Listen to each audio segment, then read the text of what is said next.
Qual é a remuneração de um perito judicial e quanto tempo leva?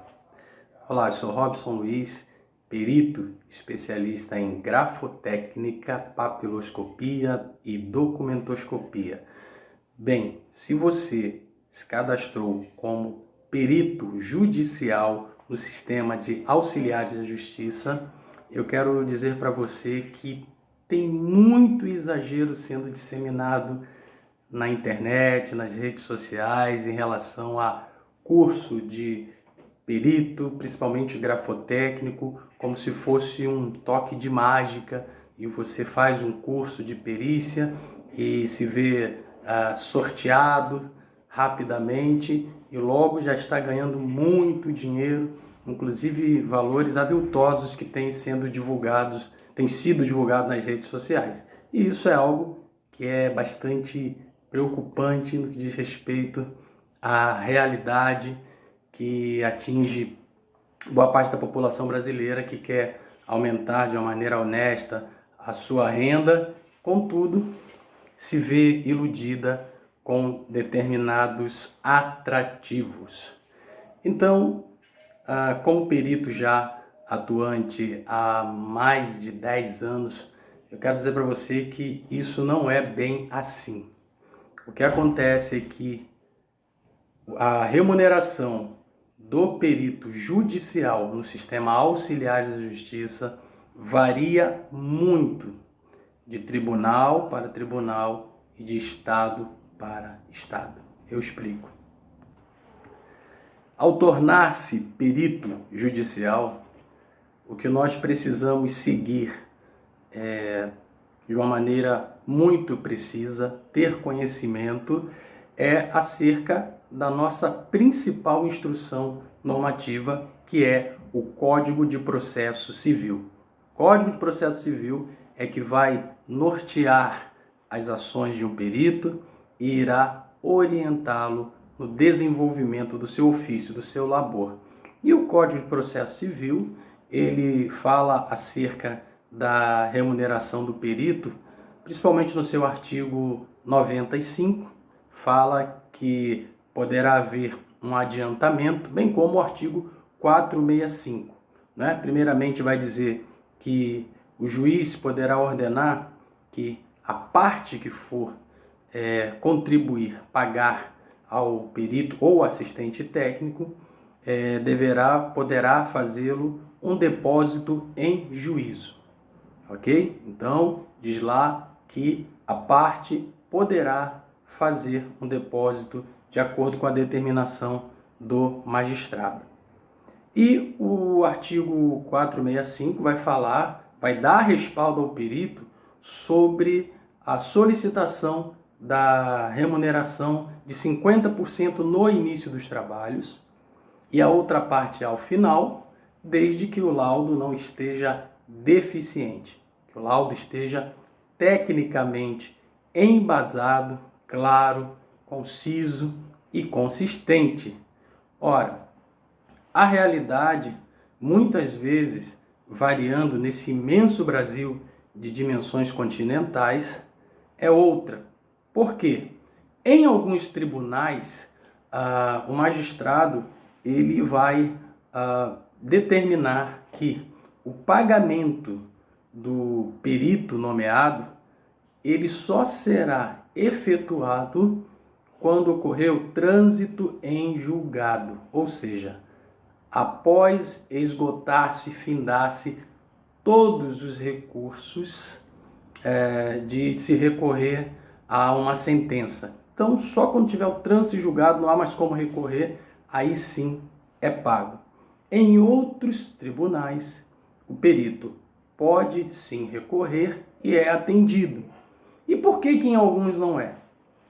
Eles não são atendidos quando fazem essa solicitação. Pelo fato de que alguns peritos abandonam.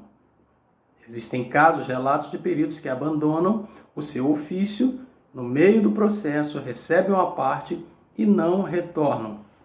Então o perito, ele continua sendo ativo desde quando é convocado, na confecção do laudo pericial e também coloca-se à disposição para a efetuação de esclarecimento de dúvidas em toda a fase processual.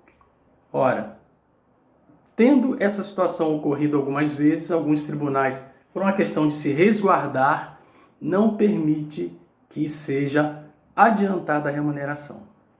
Então, é claro, a remuneração ela ocorre com as devidas correções monetárias quando demora, mas podem demorar. Então, existem situações que você demora 3 meses, 6 meses ou até mais. Por isso que o ofício de perito, na minha opinião, porque aqui, na verdade, o que eu compartilho é a minha realidade, ok? Não quer dizer que seja sempre assim com todos os peritos, ou que outro perito que diga, não, é imediato, você recebe logo.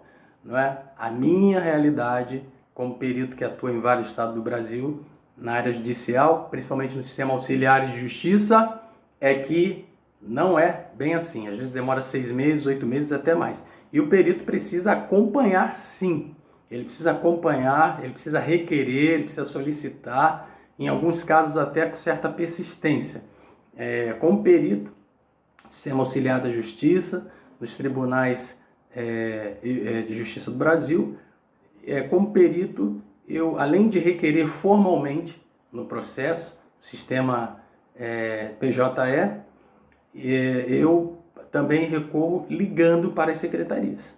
Ligando, informando, dando todas as informações necessárias, pedindo para acessar lá, ver em que estágio já está. Então, de um tribunal para outro, varia muito, Agora, qual é a remuneração? Quanto recebe um perito? Também varia muito. Existem tribunais onde vai ser seguida a tabela do Conselho Nacional de Justiça e também a norma, o regimento do Tribunal de Justiça daquele estado que, corroborando com a tabela do CNJ, vai estipular o seu valor e dali vai aumentar tantos por cento todo ano. Então tem estados que é R$460, tem lugares que é até mais modestos, R$330, falando aqui do finalzinho de 2022, ok? Estamos aqui gravando em dezembro de 2022, para ser bem preciso, no dia 28. Então, a realidade varia muito. Já tem casos em que, uma vez a parte que está solicitando, ela ela dispõe de recursos, obviamente que então o juiz ele dá autonomia ao perito para estipular o valor do seu preço, ok? Estipular o preço dele e, em alguns casos, a parte aceita, em outras não, recorre a um acordo e o perito então pode sim também sugerir, dependendo do processo. Mas quando é um processo que única e exclusivamente o beneficiário vai ser a parte que não dispõe de recurso, então o valor é o valor tabelado, ok? Fora isso, quando a parte dispõe de recurso, o juiz então autoriza o perito a estipular um valor e ali explicado, detalhado, né, em relação às horas, em relação ao que faz, pelo menos o ideal é você justificar por que você está pedindo aquele valor. Esclarecido? Não quero me delongar. Então, existem lugares que pagam 300 e pouco, 400. Em alguns casos, o juiz determina o rateio, o sistema auxiliar da justiça paga aquele valor tabelado e a parte requerida, então, vai pagar a outra metade. Então, esse valor dobra, podendo chegar a 800. Então, estamos falando aqui de situações também que você vai pedir 1.000, 2.000, 3.000 e, dependendo do volume de trabalho, o magistrado ele pode respaldar e entender que faz sentido. Eu já vi processos em que, no auxiliar de justiça, em que o perito pediu 16.000 e o magistrado negou, o outro perito pediu 10.000 e o magistrado indeferiu. E quando chegou a mim, eu disse assim, nossa, é um processo gigantesco e é muito documento para avaliar, uma demanda muito grande. Então, fui generoso, pedi 2.500 e o magistrado também deferiu. Nesse caso, não teve condição de seguir em frente. Ok? Então, espero ter esclarecido e até uma próxima. Um abraço.